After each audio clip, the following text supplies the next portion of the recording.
Good morning. My name is Imad Harb, and I am the Director of Research and Analysis at Arab Center, Washington, D.C. Welcome to this panel of ACW's 6th annual conference titled U.S. Policy and Global Competition in the Middle East. Our session, this panel 3, is titled Conflicts and Greater Power Competition, Iraq, Libya, Syria, and Yemen. This session will cover some of the ongoing conflicts in the region and explore the role of global and regional players in those conflicts across the Middle East and North Africa, the impact of external involvement and intervention on the humanitarian and security situations, political agreements and political and diplomatic processes, and the prospects for resolving those conflicts. The panelists will try to provide some policy recommendations for UN envoys, European states, and the Biden administration by outlining some policies that would contribute to ending these conflicts. Today, we have a number of experts, one for each case of discussion. They will be speaking in the order in which I would introduce them. Hanan Salah, and she is the Libya director at the Human Rights Watch. Harith Hasan, he's a non-resident senior fellow, Malcolm H. Care Carnegie Middle East Center. Helen Lackner, she's a visiting fellow at European Council for Foreign Relations, research associate at the School of Advanced Studies at the University of London. And Marwan Kabalan, director of the Unit for Political Studies, Arab Center for Research and Policy Studies in Doha, Qatar. Each of the panelists will have about 12 minutes, give or take, to present their remarks, after which we will open the floor to questions.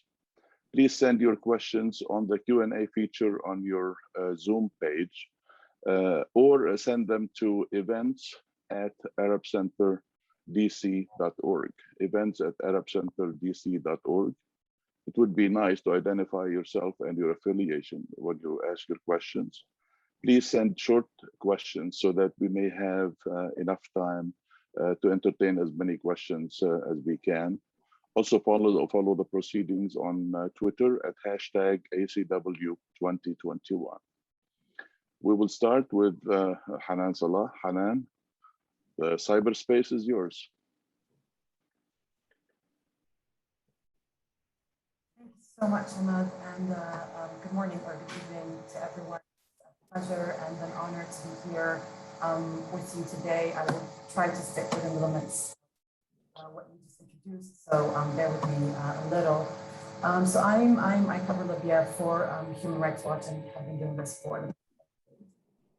I'll start with a brief overview of the current political and security landscape, just so that everyone is on the same page. I will give a brief on the human rights and humanitarian conditions currently, and the concerns that Human Rights Watch has, or the major concerns that we have. And then more specifically, I will talk about foreign intervention, the effect that it had. And then at the end, I will try to come up with some policy recommendations and some thoughts. So needless to say, this has been a turbulent decade in Libya with intermittent conflicts, political divisions, and a total breakdown in central governance that has only now started to build in fact. Foreign intervention has been a factor since day one. And with that, I mean actually since the 2011 revolution. But the intensity of foreign intervention in Libya definitely peaked in 2019, the 2019 conflict, where we saw robust interference and intervention by particularly the UAE, Egypt, Russia, Turkey, especially at the military level, and others, mostly European states, who gave political cover. As a result of that, the conflict has stretched on. And as a result of that, of course, the human rights and humanitarian situation in the country were seriously affected. So human rights conditions today in Libya for Libyan residents continue to be very, very tough, and justice remains elusive. A ceasefire has been in place for almost a year now, since the end of the conflict in Tripoli. and Tripoli and its environs. And the conflict ended in June 2020, and a ceasefire was reached in October. And since March this year, a government of national unity has nominally replaced two competing governments in the East and West. There was an agreement. There was the House of Representatives actually agreed to it. But I say nominally because even now, 6 months later, the government that is officially backed by the United Nations, officially backed by the entire world, if you will, is yet to take effective control over the entire territory of Libya. The Eastern armed group, Libyan Arab Armed Forces, also known as the Libyan National Army, under the command of Khalifa Haftar, remains very much in effective control in Eastern Libya and in large parts of the South, as some of the clashes currently underway in Southern Libya show that this is all sort of far from being over.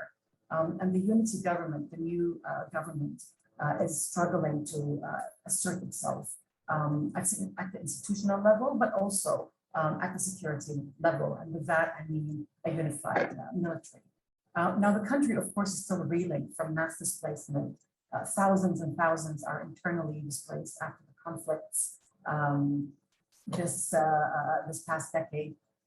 Dozens dozens of disappearances, the discovery of mass graves, unlawful killings, and the remnants of landmines and other unexploded ordinances that even now, 15 months after the formal end of the conflict, continue to kill civilians.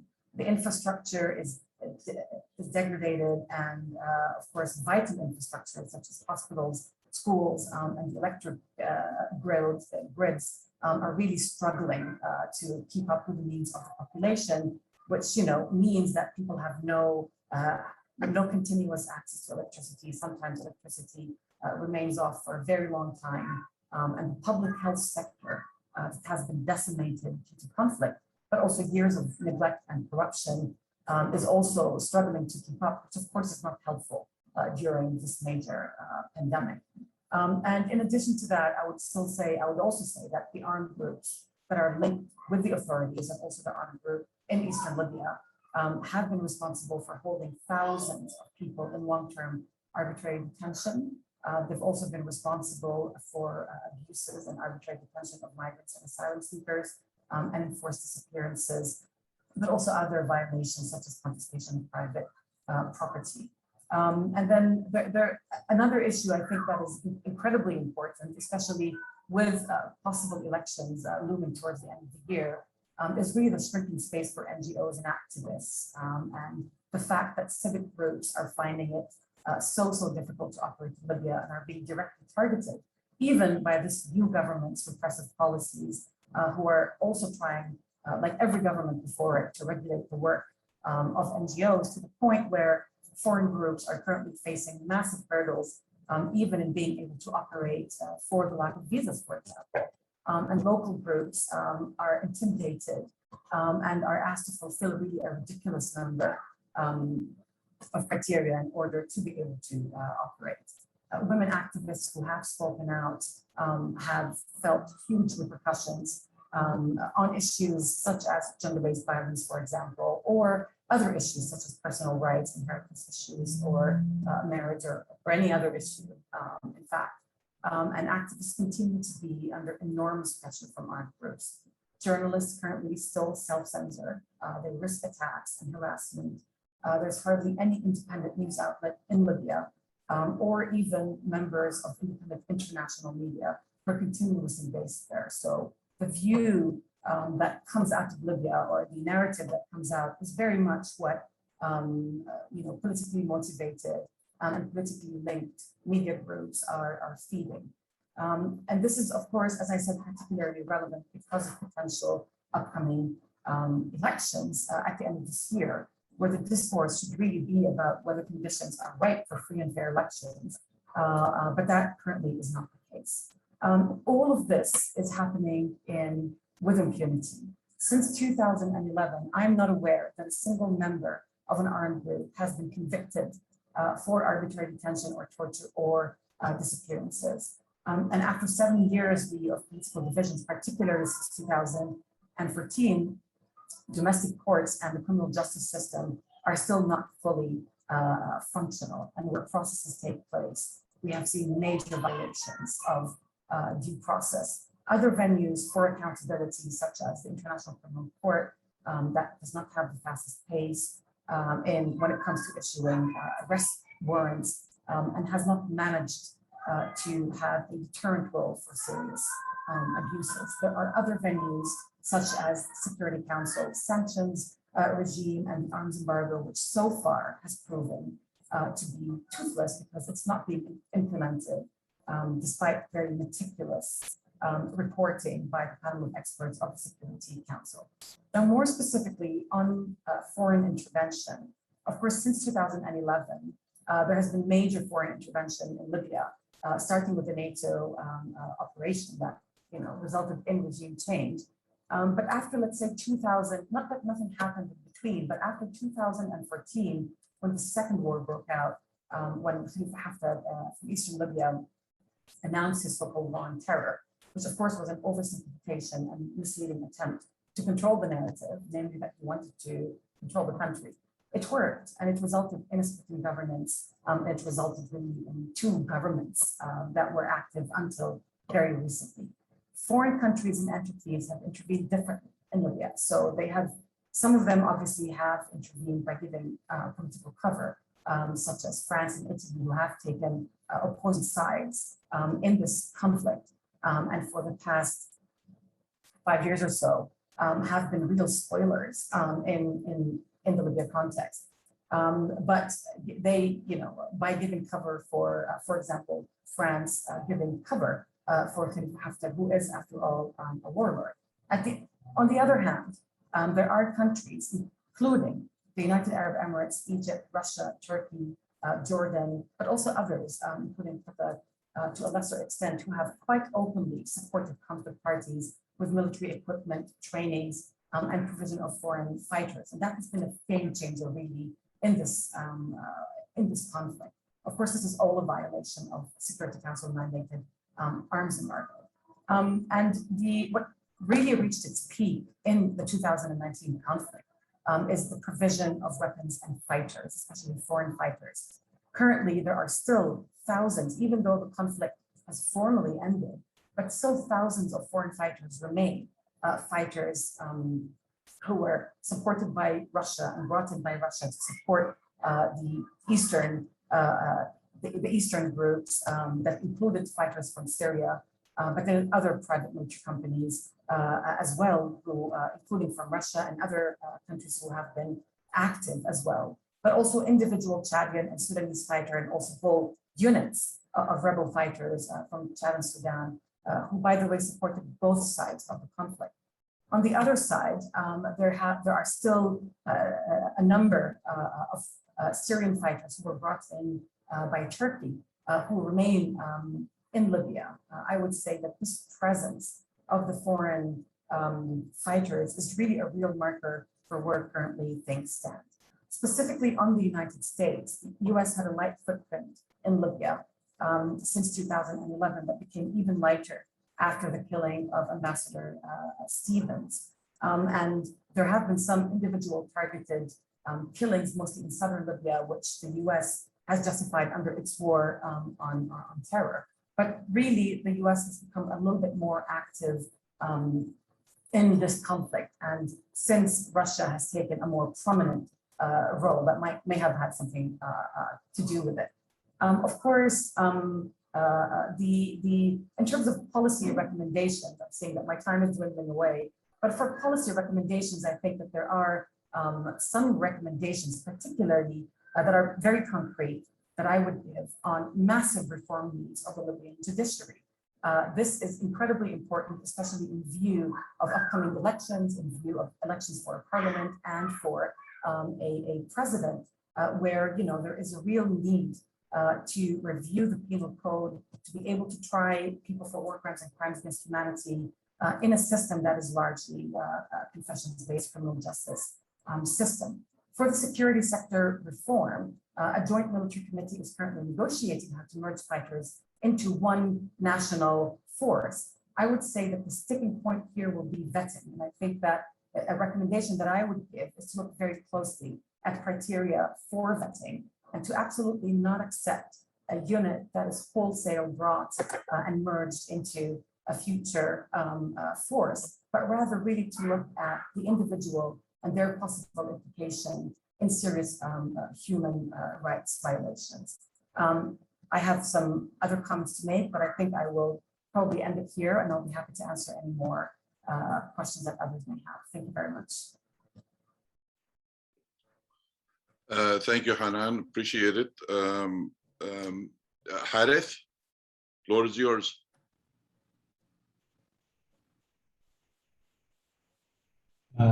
Thank you very much. So I will focus in my remarks on Iraq and the role of global and regional powers in the country, and in particular, I will focus on the impact of the US-Iranian competition on the situation in the country. So I will start with a brief description of the situation in Iraq, then move to address the regional context and the US and Iranian policies in the country, and conclude perhaps with an assessment of Iraq's position in the region. So first point I want to make regarding the situation in Iraq is that next month Iraq will hold its first yearly election, which has been decided as a result of the wave of protests that erupted in 2019 and forced the government of Adil Abdel Mahdi to resign. Mustafa al-Kadhimi's government was formed as a transitional government aiming to lead the country through the crisis and secure better conditions for the election. But today it seems that the dominant political and paramilitary factions managed to absorb the shock caused by the protests and develop mechanisms to infiltrate the protest movement, as well as use tools of intimidation and violence against activists. And it seems that the current system of power sharing, of institutionalized patronage, and the collaboration between political parties and militias proved to be resilient. And that was helped, of course, by the recovery of oil prices, which is Iraq's main source of income. So the next election is not likely to produce a very different political map. The same major parties that won last election are expected to win most votes, perhaps with a relative alteration in their number of seats. But the election could aggravate the political crisis rather than solving it, especially in the case of widespread fraud that delegitimizes the process, or in the case of failure to form a new government because different parties cannot reach a consensus. Additionally, there has not been a substantial change with regard to the structural problems that led to the crisis. Unemployment rates are still very high. Corruption and the weak rule of law is a characteristic of the current situation. Extra-legal violence is very common, along with the existence of powerful militias and paramilitaries. Still, I think the main success of Kadhimi's government was by keeping the ship afloat and reducing the likelihood of the total collapse and chaos. My second point is about the regional context. Iraq continues to be a fragile state that does not fully control its territory. There are several powerful non-state actors. Some of them are part of regional alliances or hostilities. And this includes the Iranian allied paramilitaries, the PKK, which in the last few years managed to expand its territorial reach in Iraq and has been subjected to regular military attacks by Turkey in the north of Iraq. And there is also, of course, ISIS, which remains much weaker than some years ago, but is still able to orchestrate dangerous attacks on Iraqi forces. Yet I would say that recently the main source of instability in Iraq has been the hostility between the United States and Iran. Both countries have significant influence in Iraq, with the balance, in my view, the balance increasingly tilted in favor of Tehran, which appears today as the most influential foreign actor in Iraq's political and security scene, despite the assassination of Qasim Soleimani in a US strike in January 2020. Iran gradually and patiently managed to design alliances with several local groups. It used the war against ISIS to strengthen allied military factions that are now part of the state structure within the popular mobilization forces. Also, Iran managed to develop working relations with Sunni and Kurdish groups that came to accept the reality of the Iranian influence in Iraq, to the extent that Iran today plays the role of mediator or broker between these groups and other Shia factions. So, in building this leverage, Tehran benefited from the pan-Shia solidarity and from its early support for the Shia-dominated government after the fall of Saddam Hussein regime, and also during the war against ISIS, especially after the collapse of the Iraqi army. While most other regional powers were either less enthusiastic in backing the post-2003 order, or heavily relied on the American leverage to check the Iranian influence. This leads me to my next point, which is about the US policy in Iraq. Before Trump administration came to power, Washington and Tehran accepted some degree of coexistence in Iraq, especially as both countries agreed that Sunni jihadism was the main threat in the country. And also because the priority of Obama administration at the time was to withdraw its troops from Iraq. Trump and his team adopted more hawkish policy towards Iran and tied the US presence and influence in Iraq to the priority of confronting Iran. Following the assassination of Soleimani, both Tehran and Iranian allied groups in Iraq made it a priority to expel US troops from the country, and they put a huge pressure on Kadhimi's government to implement a non-binding decision by the Iraqi parliament to end US military presence in Iraq. The departure of the remaining American troops, whose number today is about 2,500, I think their departure could represent a significant symbolic victory for Tehran, because as we know, Tehran made it its key objective to end the US hegemony in the region. While for armed groups that prioritize this issue, it has been a way also to intimidate Kadhimi's government, which they viewed as very friendly to Washington, and also to employ the rhetoric of resistance to American occupation in order to justify keeping their arms and weapons and their independence from the Iraqi government in a way reminiscent of Hezbollah in Lebanon. For Biden administration, which includes many people who previously worked in or on Iraq, including Biden himself, who supervised the US policy in Iraq when he was vice president in Obama's administration. And for this administration, it is obviously they try to disconnect to some degree their policy in Iraq from that of Iran. They're adopting a less hawkish position towards Iran, which is why this administration is also trying to support Kadhimi and commends his efforts to rein in armed groups and to rebalance Iraq's foreign relations, especially after Kadhimi managed to open up to the Arab world and made some successes in improving relations with Saudi Arabia, United Arab Emirates, Egypt, and Jordan. Probably this is one reason why the administration seeking to decrease the internal pressure exerted on Kaldami by Iranian allied groups.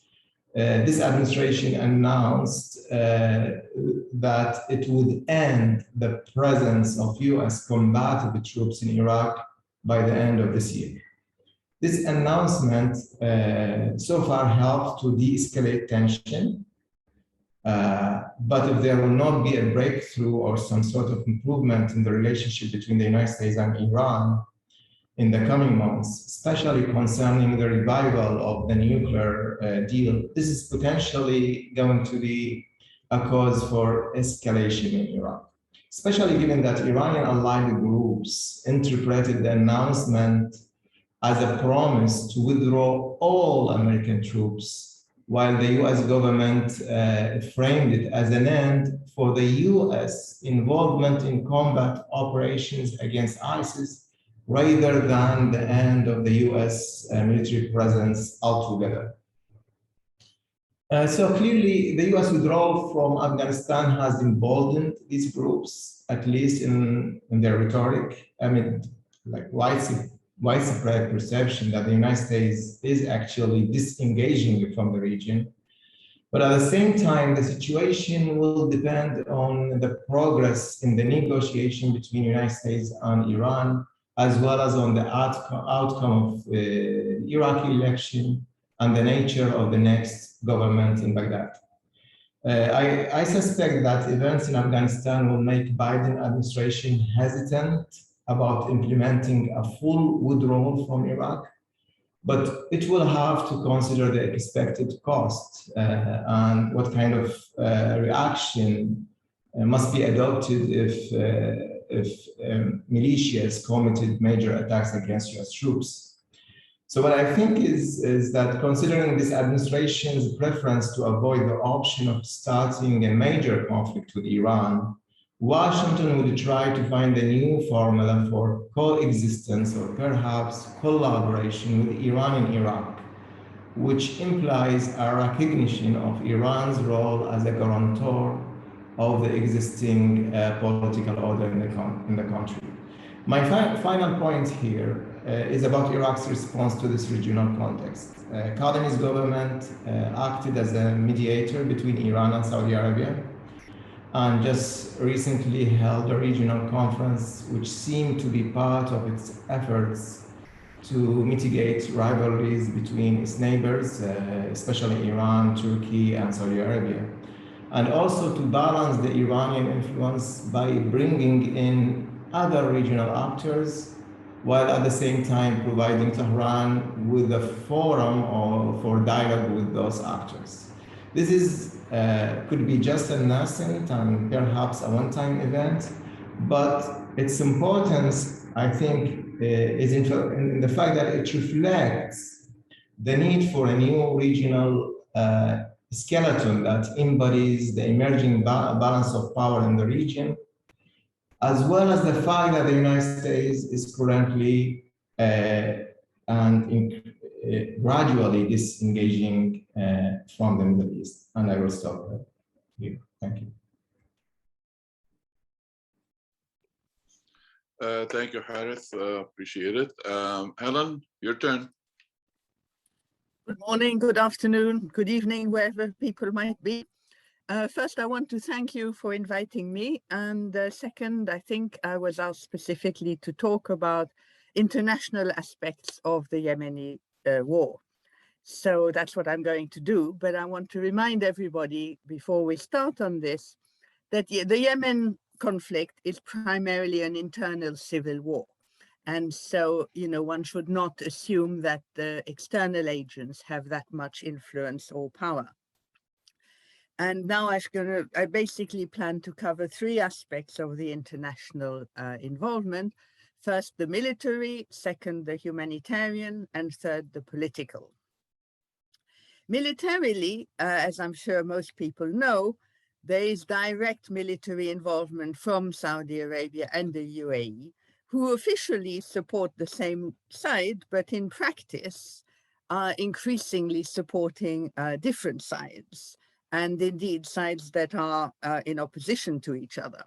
So the KSA is primarily supporting the official internationally recognized government of President Hadi, and in practice is active in the northern part of the country and has a few troops in various other locations, but it's mostly involved not so much with its own military forces. On the other hand, the UAE, who officially withdrew of their military forces, though officially they remain part of the coalition in 2019, they are really primarily involved in the south, or mainly their strategic objective, I think, is to focus on the maritime routes and on their rising, I think, maritime ambitions. And in this process, it's very much supporting one of the southern separatist factions. Just in case people don't know this, Yemen was two separate states until 1990, and I won't go into that now unless I'm asked. So basically, you have a situation where you have the two members of the GCC supposedly in the same alliance, where they are in an alliance, supposedly supporting the same group, but in practice not quite doing so. In addition to that, both of them have been using Sudanese, mainly Sudanese mercenaries, whether one calls them mercenaries or not could be debated. And most of these were withdrawn after 2019 when the revolution took place in Sudan. But I think there may be a few left. And the UAE has also financed some private groups, including some American groups, in order to attack the people whom they consider are really their prime enemy, which is the Islah Party, which is in part a variety of Muslim brothers, but not exclusively so, and which is a major element of the internationally recognized government, which is one of the reasons, or maybe the main reason, why the UAE is not very close to this internationally recognized government. Now, the third element I just want to mention on the military front, which is maybe closer or of closer interest to people in the US and elsewhere, of course, are the arms sales, which I trust a lot more will be said about in the next session. But basically, both the Saudi Arabia and the UAE, and indirectly the internationally recognized government, get their weapons primarily from the US, France, and the UK, and other major Western arms dealers. Incidentally, it's worth pointing out that the other side of the war, i.e. the Houthi movement, which are a much less financially and in other ways supported, are also using these same weapons, usually because they've either captured them or bought them from the internationally recognized government. So I'll now move on quickly to the humanitarian situation. The humanitarian situation, as I trust everybody knows, is notoriously disastrous. It's known that it's been for the last 3 or 4 years described as the worst humanitarian situation in the world by the UN. There are basically 2/3 of the Yemeni population are considered to be in need of humanitarian assistance in one form or another, and that represents close to 21 million people. It's been officially stated that 16.2 million of people are food insecure, which is, I think, the new modern euphemistic speech for hungry and having very serious problems, of whom 5 million are now described as being one step away from famine.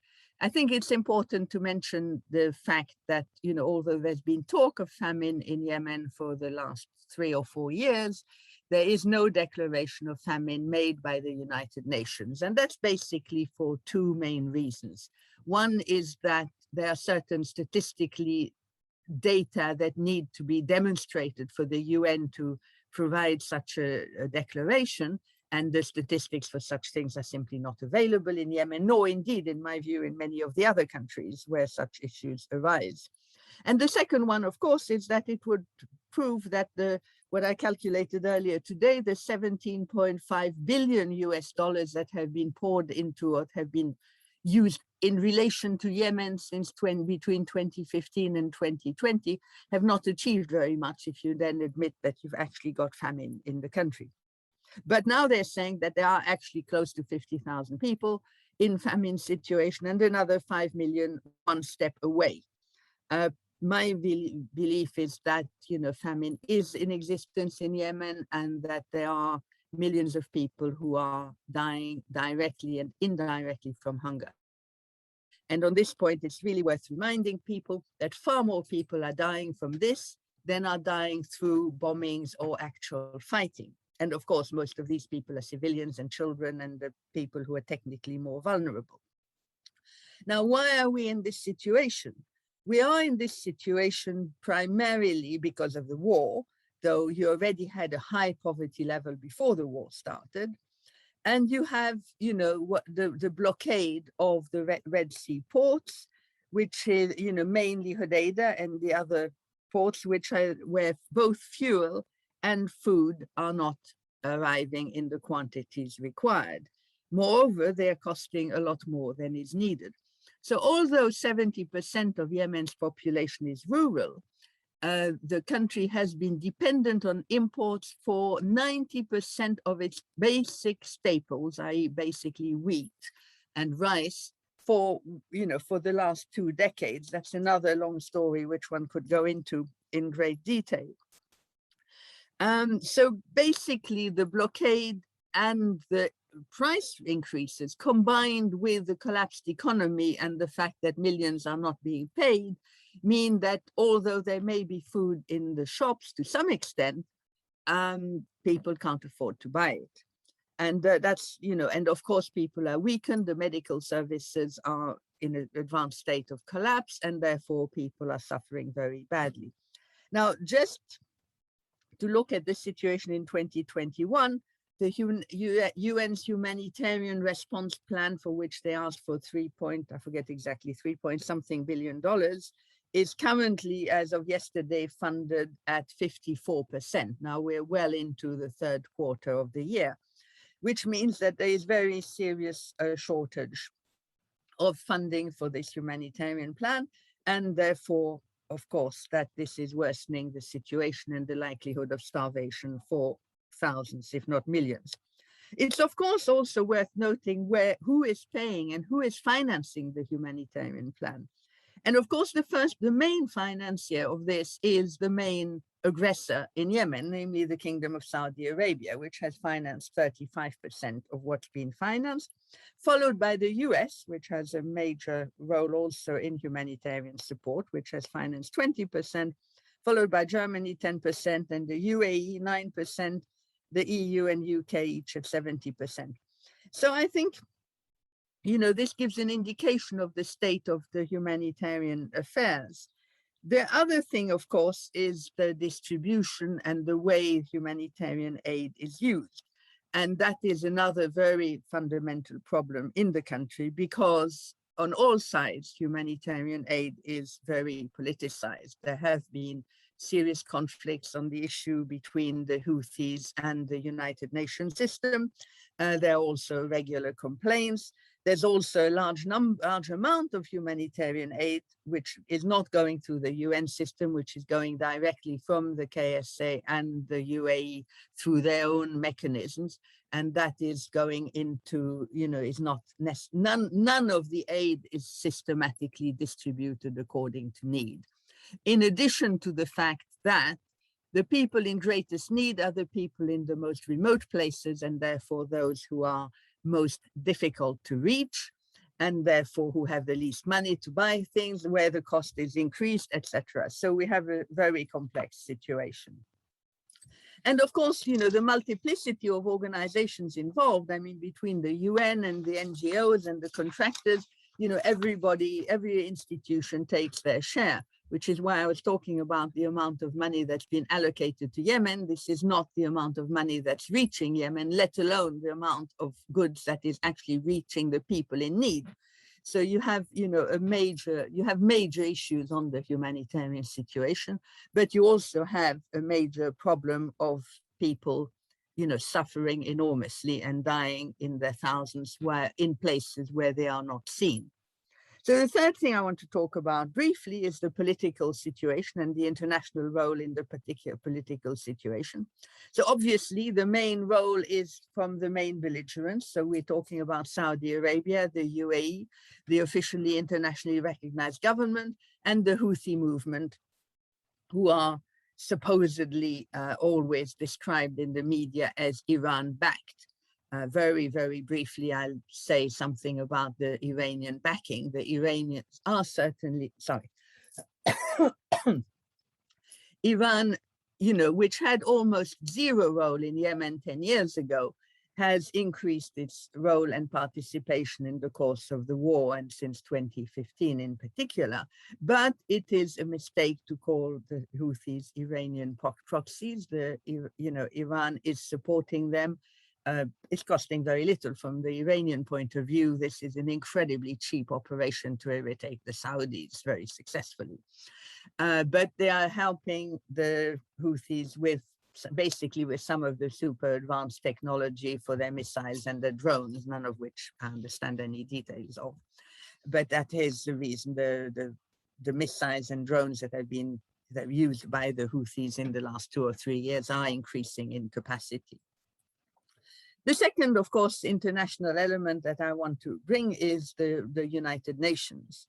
The United Nations is constrained objectively by the terms of the United Nations Security Resolution 2216 of 2015, which is completely out of date and is no longer a basis for serious negotiations. It might have been such a basis for a few months, but by 2016, it was already vastly out of date. And that has two major problems. The first one is that it demands the Houthis withdraw from everything they've gained since 2012 or 2013, which, given that the Houthis are on the offensive and winning and expanding, is not likely to have any impact on them. And the second element is that it describes the President Hadi's government as legitimate, and therefore it's the only, the UN envoy cannot actually address other people without dealing with this internationally recognized government, whose presence on the ground is extremely limited. Extremely limited by, I mean, very, very low. So on this one, we have, and you were talking about possible recommendations or what can be done. So I'll finish off with the UN before moving on to the US. We have now a newly appointed UN Special Envoy to Yemen, who just started work 10 days ago today. He is... I'm sorry to interrupt you. 1 more minute, please. 1 minute? Oh, I thought I had 12 minutes. Yes, okay. It's been 14. Thank you. Okay, I apologize for that. So basically, he has the advantage of being a Swede and a European, which is an opportunity for Europe to take a bigger and more important role in negotiations. And I think the place where he is most in a position to get assistance from the US is at the United Nations, where although the UK is the official pen holder at the UNSC, the US obviously has enormous influence. And this would be a place where I think the US could play an important role. I will just mention extremely quickly the 3 actions that have been taken by the Biden administration since it took over. First was the removal of the Houthis from the list of foreign terrorist organizations. The second was the appointment of its own special envoy. And third was the claim of stopping the offensive arms sales to the Kingdom of Saudi Arabia, which brings up to a number of issues, which obviously I have no time to bring up. So I'll just finish by saying that I think, the main losers in this situation are the Yemeni people who are suffering and dying. And I think, this is often forgotten. And that the problem will not be solved until such time as the Yemeni politicians, including warlords, powerful elements, etc., are either ousted or decide to think and focus on the needs and desperation of the population. Thank you. Sorry, I thought I was within time. Thank you, Helen. Appreciate it very much. Marwan, your time. Very good. Thank you. Thank you very much, Imad. Thank you for the kind invitation. It's a great pleasure to be amongst friends and colleagues speaking about a topic that has been on the news for the past 10 years. And as you all know, there are so many conflicts in the region and the world. And what makes the Syrian conflict unique in a sense as perhaps the external intervention. I think there is no single civil conflict in recent years that has drawn so much external intervention like Syria. At the height of this conflict in 2015, 2016, fighters from more than 82 countries took part in the conflict in Syria. 82 countries took part in the conflict in Syria. They were either affiliated with states or non-state actors, including, of course, the anti-ISIL coalition, US-led coalition, Iran-backed militias, the YPG, sympathizers, Israel, Turkey, Russia, China, because China has sent a small contingent of advisors to help the Syrian regime, and of course, the jihadists from around the world. It's also the first conflict in many years to use chemical weapons on a large scale, perhaps the first one since Halabja, Iraq in 1988, in fact. And also the scale of destruction was massive in Syria. It's unseen in any recent civil conflict. Half of the population were displaced. Around 28% of Syria's housing units have been either completely destroyed or partly damaged. And finally, the resilience of the regime. And I wish I could agree with my friends and colleagues, Brahim Freihat, on his conclusion about the weakness of Arab regime. I think the Arab regimes are very resilient. They are so cruel. They are willing to use all sort of all means actually to cling to power and to stay there. So that was also what makes Syria, I mean, different from other cases. So why everybody is fighting in Syria? Syria is, in fact, in its own right, it's not a very important country. It's a middle-sized country with no much oil or gas. The GDP of Syria in 2010, it was no more than $60 billion. Yet, Syria enjoys a very important strategic location on the eastern shore of the Mediterranean. It could act as a transit hub for gas and oil from the Gulf, from Iran, Iraq, Egypt, through Turkey to Europe or via the Mediterranean. And ironically, Bashar al-Assad's vision before the conflict was to make Syria the regional linkage par excellence through his 5C theory, linking the Black Sea, Red Sea, Caspian Sea, the Gulf, and the Mediterranean. And Syria is important because it's surrounded by more powerful actors such as Turkey, Iraq, Iran, Egypt, Israel, and Saudi Arabia. And the rivalry between these actors makes Syria very important. However, when Syria is likely to win the battle for the control of the Levant. And in fact, the conflict over Syria is not something new. It in fact started right after Syria's independence in 1946. And I would refer you back perhaps to two very important books that have been written about the conflict over Syria, one by Patrick Seal and the other one by Malcolm Keir, who wrote about the Arab Cold War. And one important part of that Cold War was, of course, the conflict over Syria. So Syria was the scene of a heated rivalry between the three big Arab powers at that time who fought for the leadership of the Arab world: Egypt, Iraq, and Saudi Arabia. These three countries, they have supported 15 coup attempts in Syria between 1949 and 1970. And don't forget that the first coup in Syria was engineered by the CIA in 1949.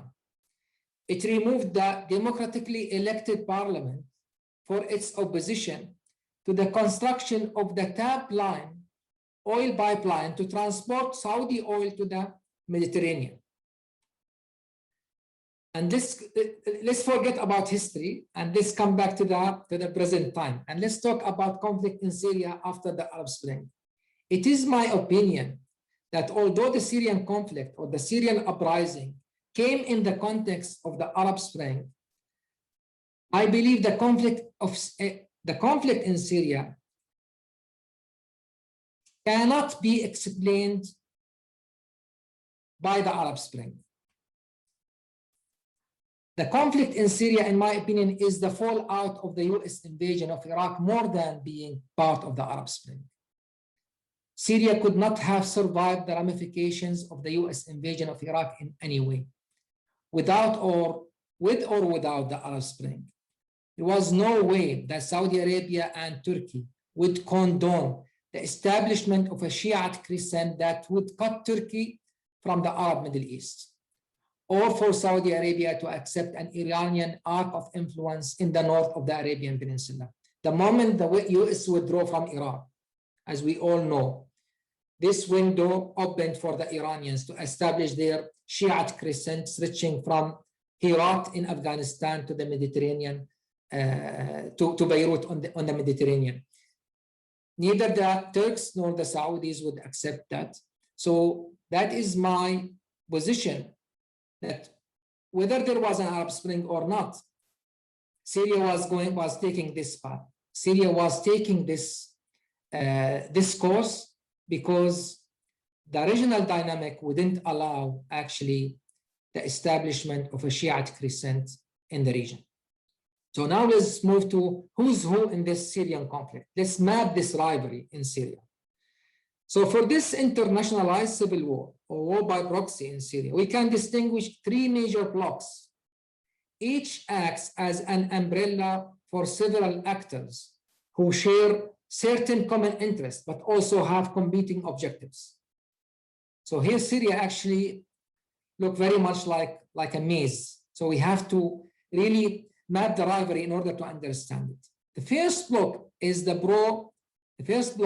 pro-Assad block, or the pro-status quo.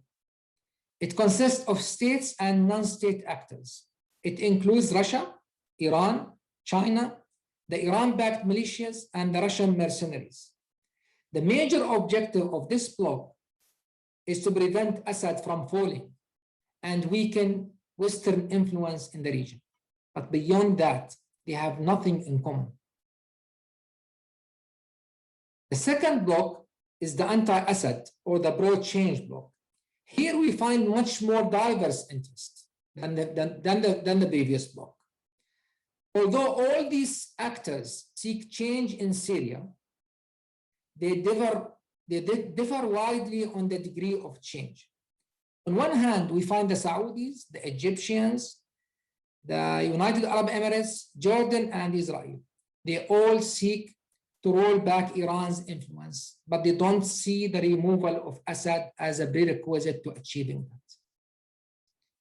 This bloc fear the victory of the Islamist forces in Syria as much as they fear Iran. Hence, they see, or some of them at least see, the remaining of the Assad regime as a guarantee against, or a bulwark against, the victory of Islamists on one hand, but they want Assad actually to contain or undercut Iranian influence on the other hand. Hence, these countries actually, they share with Russia and China their anti-Islamist agenda, and share with Turkey its anti-Iran agenda. So for them, Assad can stay, but Iran must leave. And I can refer you back actually to the summit between Saudi Crown Prince Mohammed bin Salman and President Putin in St. Petersburg in 2015. And this information actually was disclosed by Al-Jabri, who was the intelligence advisor of Mohammed bin Salman. And he disclosed that Mohammed bin Salman asked President Putin to intervene militarily in Syria in order to prevent a victory by the Islamist forces in as we know, actually, in the summer of 2015, the Islamists were making ground in the northwest of Syria. So Mohammed bin Salman urged actually Putin to come to the rescue of the Assad regime to prevent the Islamists from taking over the country at that time, and also to undercut Iranian influence. The other group within this bloc includes Turkey and Qatar. These two countries, they see the removal of Assad as a key to solving the crisis in Syria, but they were also wary of a possibility of a possible victory of the Saudi Emirati agenda in Syria, mainly because, as we all know, Saudi Arabia and maybe more, the United Arab Emirates are supporting the YPG in the northeast of Syria, to the dismay of the Turks. The last bloc, the last of the three blocs actually, is the jihadists. So we have the pro-Assad, we have the anti-Assad, we have the last bloc is the jihadists, which includes also different groups with different objectives, but generally they reject almost everybody else, including Assad, Iran, Russia, China, the US, the Saudis, and Turkey, etc. And don't forget that we have also the YPG, the YPD. Apart from their animosity towards Turkey, they are willing to change their alliance as it fits. The US is their major ally, but otherwise they can work with Russia, with Iran, and with the Syrian regime. The YPG, the YPD, they seek autonomy at minimum and perhaps independence if the Syrian state break up. Now, if we take the main actors within these two blocks, we have Russia. Russia has no much love lost for Bashar al-Assad. Its intervention is not about saving his regime. It's about its complicated relations with the United States, mainly Obama's reset policy, Libya, Ukraine, and it's about its relations with Turkey and Iran, because Russia sees Turkey and Iran as regional competitors, Turkey more than Iran perhaps. Russia doesn't want either Turkey or Iran or Saudi Arabia to win the conflict in Syria, because this would enhance their regional posture. And for Russia, that was very important factor for intervening in Syria to prevent any of these key players from winning there. If Iran wins, that means the Shiite crescent is complete. If Russia wins, that would mean Turkey rising power will be even stronger. If Saudi Arabia wins, that would also increase the posture, the regional posture of Saudi Arabia. And also for Russia, it was important, Syria was important because of energy politics. We know that how important energy politics is in Putin foreign policy. Russia opposed the Iran-Iraq-Syria gas pipeline. We know that Syria, Iraq, and Iran, they signed an agreement to establish a pipeline that would actually bump gas from Iran South Pars oil field, which is sharing with Qatar, through Iraq, Syria to the Mediterranean. So the Russians were very much against that project. And they want to have a say also, the Russians, in the East Mediterranean energy arrangement, especially after the discovery of large quantities of gas and oil in the Mediterranean, in the East Mediterranean. Russia also is using Syria as a tool to reassert itself in the international stages, in the international stage. And there are so many other factors, actually, domestic, that made Russia make this decision to intervene in Syria. Iran major objective in Syria is Iran has two major objectives actually in Syria: Israel and regional dominance. Iran is trying to establish its own crescent of influence. It wants to dominate Iraq, contain Turkey's rising power, keep Israel at bay, because Iran is always wary of an Israeli attack. So Iran would want actually to increase its deterrence against Israel, and it wants to secure a safe passage to Hezbollah. Dominating Iraq is very important for Iran, and Iran knows very well that it cannot dominate Iraq if it has a rival regime in Damascus. And that was very clear to the Iranians when ISIL actually invaded Iraq from Syria. Iran knows if there is a rival regime in Damascus, they cannot actually keep Iraq under their dominance. Marwan, I'm sorry. Could you? One more minute, and I will finish. Of course, the Chinese, they have no major interest in Syria, but they are trying to defend the principle of non-interference because they don't want. They are having their own domestic problems, and they don't want actually anybody to interfere in their internal affairs, even if they had to do exactly as Assad did in Syria, using massive force in order to crush their internal opposition. And we know what they are doing with the Uyghur in Xinjiang. And China wants to eliminate the threats by the Turkestan Islamic Party. We know that Turkestan Islamic Party has been part actually of the Islamist movements that are fighting the regime of Bashar al-Assad in Syria. Turkey, of course, it has objectives. They changed over time. It was the removal of Assad and establishment of a friendly regime in Damascus, containing Iran, undermining the Kurdish aspirations for independence, and eliminating ISIL, especially after ISIL started targeting Turkey in 2016, and its economic interests, of course. Saudi Arabia, major interest is containing Iran and Turkey rising power in the Middle East through or via Syria. And I have to stop here. Maybe I can go through other points during the A and Q. Thank you very much, Imad, for giving this time. Thank you. Thank you, Marwan. Thank you all for really great remarks, great presentations. This is really a very nice, well-rounded discussion, so to speak, of the unfortunate hotspots and conflicts in the Arab world, considering also there are many other hotspots that we have not been able to cover in this session. But I want to take my prerogative as a moderator and ask each of the panelists one question regarding the country that she or he covered. I will start with Hanan. Hanan, what could scuttle, in your opinion, what could scuttle the elections, the Libyan elections later this year? Harith, I have a question for you. Mustafa al-Kadhimi seems to be hedging his bets.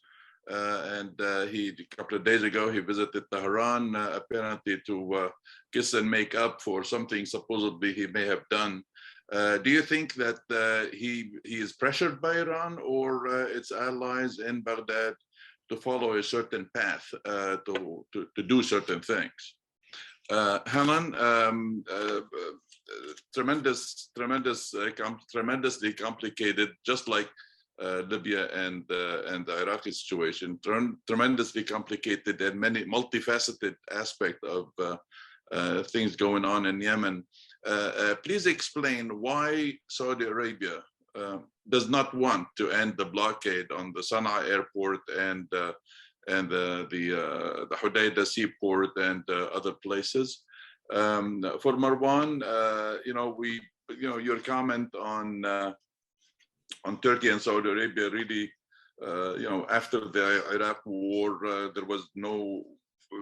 It was known that Syria will not really last, not because of the Arab Spring, but because Turkey and Saudi Arabia may not have wanted to have a Shia-dominated polity there. But they appear to be now coming around to endorsing Assad, or to at least allowing Assad to stay in power, because apparently he may be the least of the evils that are besetting Syria these days.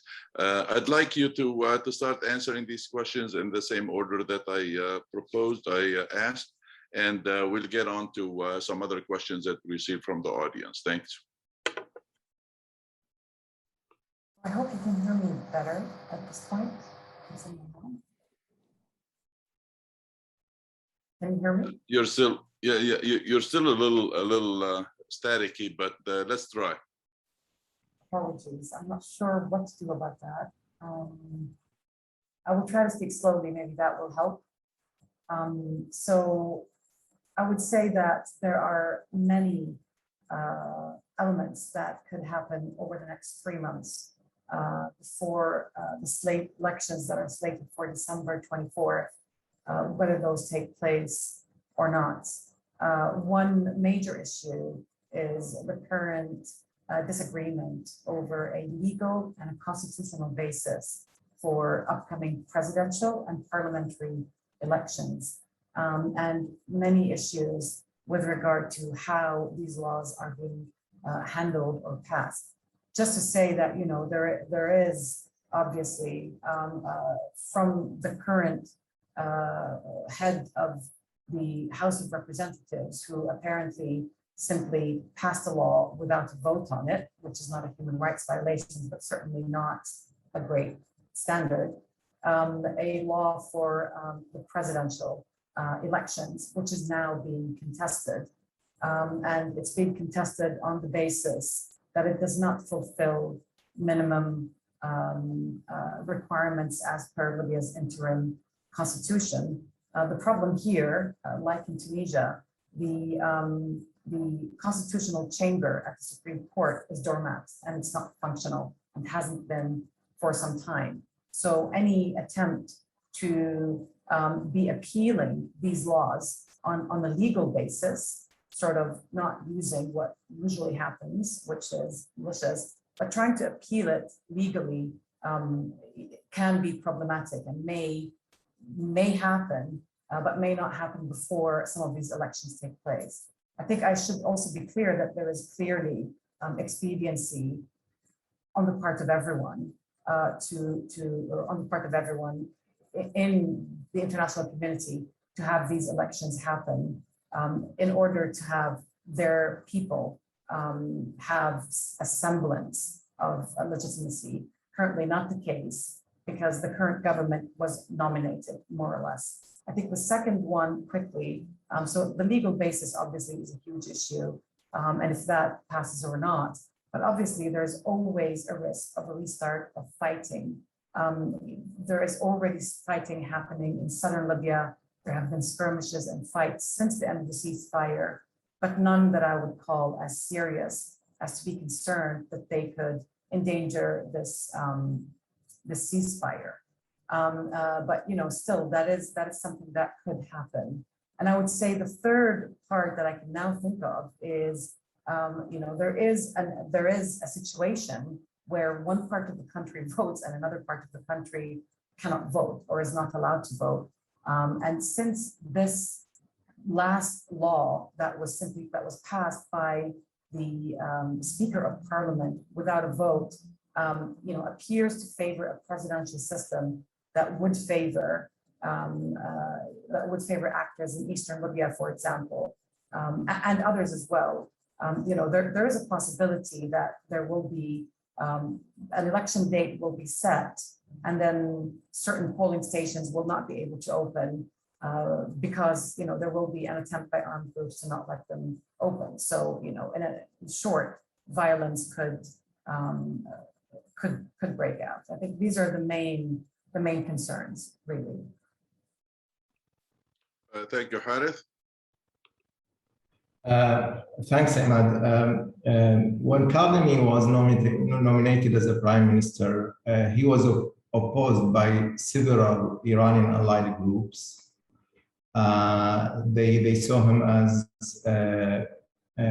not representative of the nature of the results of the 2018 election, which they won a large number of seats in his parliament.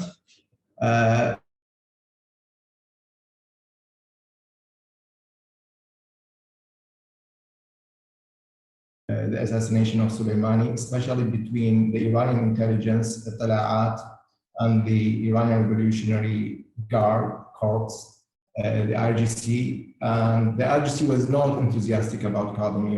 The Tala'at, having worked with Kadhimi before when he was the head of the Iraqi intelligence, were more receptive, actually more supportive.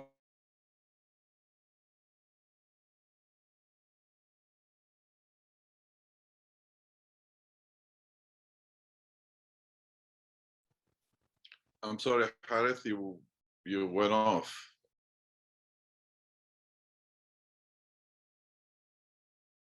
Oh. Okay, Helen, you can take it. Okay, well, maybe we'll get him back. The answer to your question is fairly simple, actually.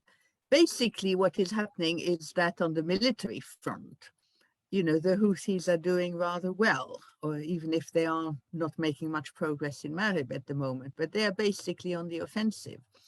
And the anti-Houthis are really trying to focus on the economic front. And the blockade is very much part of this economic front. But of course, the people who are suffering are the, you know, medical evacuees who should have been evacuated 2 or 3 years ago, according to any number of agreements, and all the issues I mentioned earlier, you know, fuel and food not coming in. So, you know, the fundamental reason, I think, is that the Saudis and the rest are really trying to put much more pressure on the Houthis through the economy, which again, I think is not entirely successful. I mean, they are putting pressure, but the Houthis are surviving. And, you know, it's basically part of, you know, part of the war package. But at the same time, it's worth pointing out briefly that, you know, the Saudis actually do want to get out now. And, you know, have wanted to get out for at least the last 2 years. I mean, the original decisive storm thing, which was supposed to last a few weeks and provide fantastic victory, is now, you know, 7 years old. So I think the reason is basically that they're focusing on the economic side of the war and hoping to get somewhere there, which, you know, is again impacting the population far more than it's impacting the Houthis, just as sanctions in a general way. I mean, we look at Iraq, we look at any place. If you look at the sanctions, that's really where the most of the, you know, most of the suffering doesn't come with the actual intended target. Nice. Thank you, Helen. I want to remind the audience that, you know, Harith's disappearing is basically an example of what's going on. If he's in Beirut, it's probably the electricity was cut off. So unfortunately, this is a reminder of the dire situation in Lebanon. Marwan, please go ahead. Yeah, if he's in the Middle East, it's more likely to disappear. Thank you, Imad. Thank you for the question. Yes, I agree with you that Saudi Arabia is now accepting Assad, but accepting Assad after 10 years of conflict is completely different from accepting Assad at the very beginning of the conflict, because we have now 4 powers in Syria that are eating Iran influence, eating up Iran influence. You have the United States in the east of the Euphrates. You have the Turks in the north. You have the Israelis who are bombing the Iranians almost day in, day out. And you have the Russians who actually were called in by the Saudis in the first place to limit Iran's influence in Syria. So whoever thinks today that Iran is having the upper hand in Syria, he must be absolutely mistaken about this. If you have these 4 powers actually competing with the Iranians, Iran is in fact, if we look at these 4 powers, Iran is in fact, especially if you look at the agreement in the south of Syria last week in Daraa, for example, it was engineered completely by the Russians. Russian terms for the regime, for the Iranians, for almost everybody. So the Russians are having the upper hand right now in Syria. And Assad, even if he's accepted by the Saudis, by the Turks, by almost everybody, he will be much weaker than he used to be.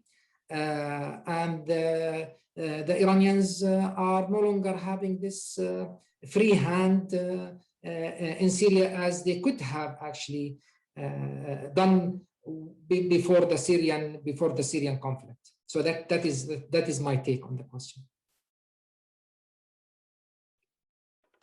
Thanks very much, Marwan. We just have a few minutes left. I have two general questions that the audience has set in. One by Catherine. I apologize if I butchered the name, Simone. How do non-state actors undermine the development of the countries that you guys covered?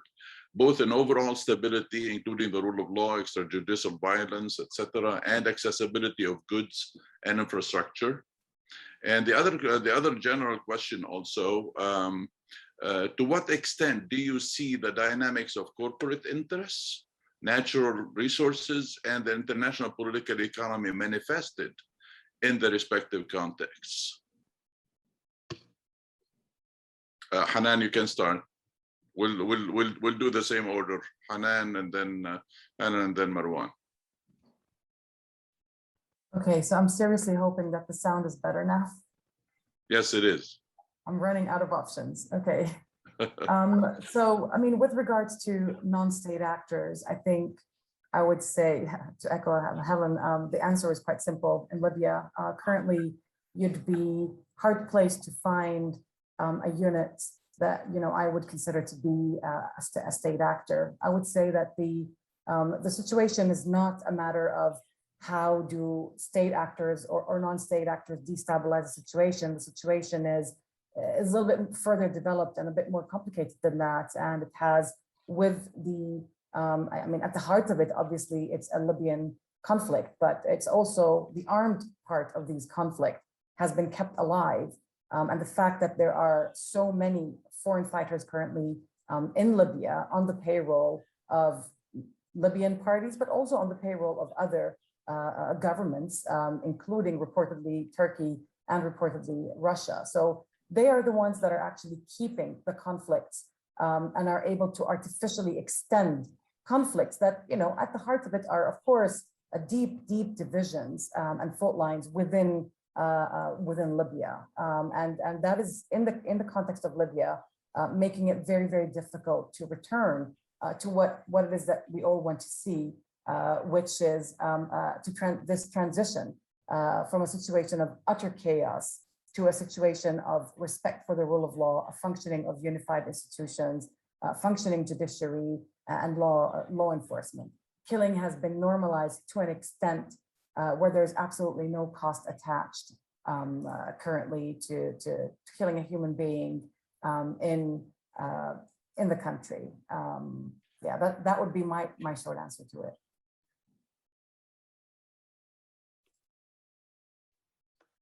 Huh?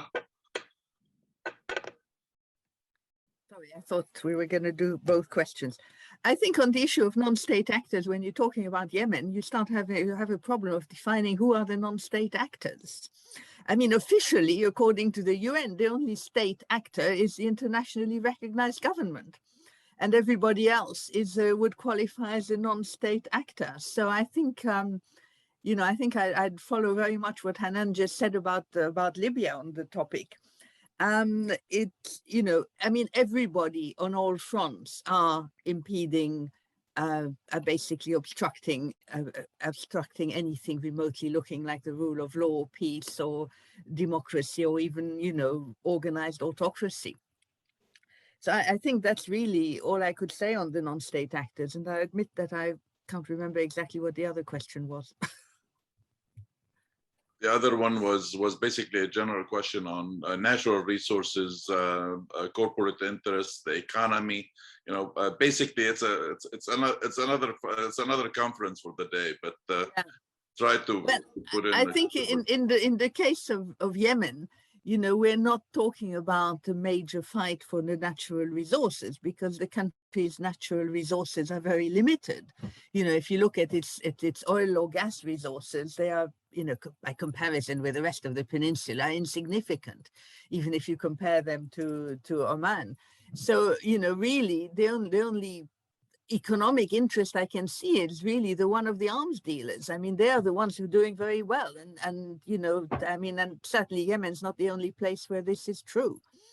Otherwise, we're talking about a very weak economy. I mean, why is Yemen importing 90% of its basic staples?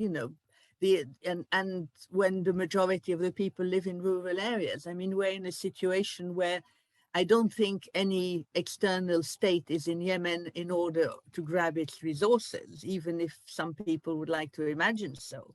I think they're all there. And to go back to what we didn't, go on earlier, why are the Western states involved in the US? I mean, originally, I know people who've said very explicitly, US doesn't have a Yemen policy, it has an anti-terrorism policy.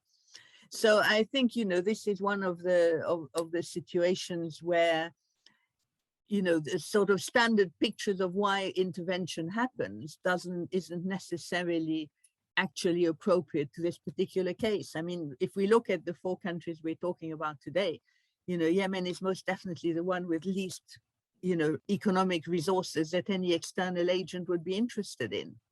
So I'm sure Marwan can say something about Iraq, where there are real resources. Yeah, Imad, the question was about non-state actors in Syria, right? Yes. Yeah. Okay. Well, I think today, as we all know, I mean, states are failing in the Arab Mashriq, in the Levant, and non-state actors are actually becoming the main actors on the stage. Take Iraq, take Syria, for example. In Syria, there aren't many armies that are involved in the conflict. They are mainly non-state actors. The Americans, they did not send actually their forces, their infantry to fight ISIL. They were in Syria, depending on the YPG and the Kurdish forces mainly. In Iraq, they were depending on the Shiite militias. The Russians are also relying, they are making the Shiite militias their army on the ground. The Jihadists, on the other hand, the Turks are using. So everybody is using non-state actors. I don't think we have a case in recent history that non-state actors have been playing the key role in any conflict like the Syrian conflict. And even in the post-conflict situation, it's very likely that non-state actors will be playing a very instrumental role. Like, for example, Hajj al-Shabi, the popular mobilization in Iraq, they are becoming deputies in parliament right now. They are having their arm wing, and they have their political wing, one in parliament and the other one actually that defy the government in the streets of Baghdad. This is likely to happen also in Syria. In Lebanon, we know that Hezbollah actually is the kingmaker. In Yemen, we have that. So mainly, we are seeing the rise of non-state actors in the Middle East, but it's in fact, this is in nobody's interest at the end of the day. The international system is a system of states, and this is where the Western powers, mainly the United States, must actually act in order to help rebuilding states in the Middle East, because dealing with the states is, there are rules. But dealing with non-state actors, I mean, the rules are completely different. So that is what I think, Imad, on this issue. Thank you, Marwan. Appreciate your answer. Thank you to our panelists. Great presentations, great comments, really. And we thank you very much for participating in our conference and in this panel. You definitely have made some really good impression, I think. Thank you very much, and we'll see you follow our events and read our stuff on ArabCenterdc.org. Thank you very much.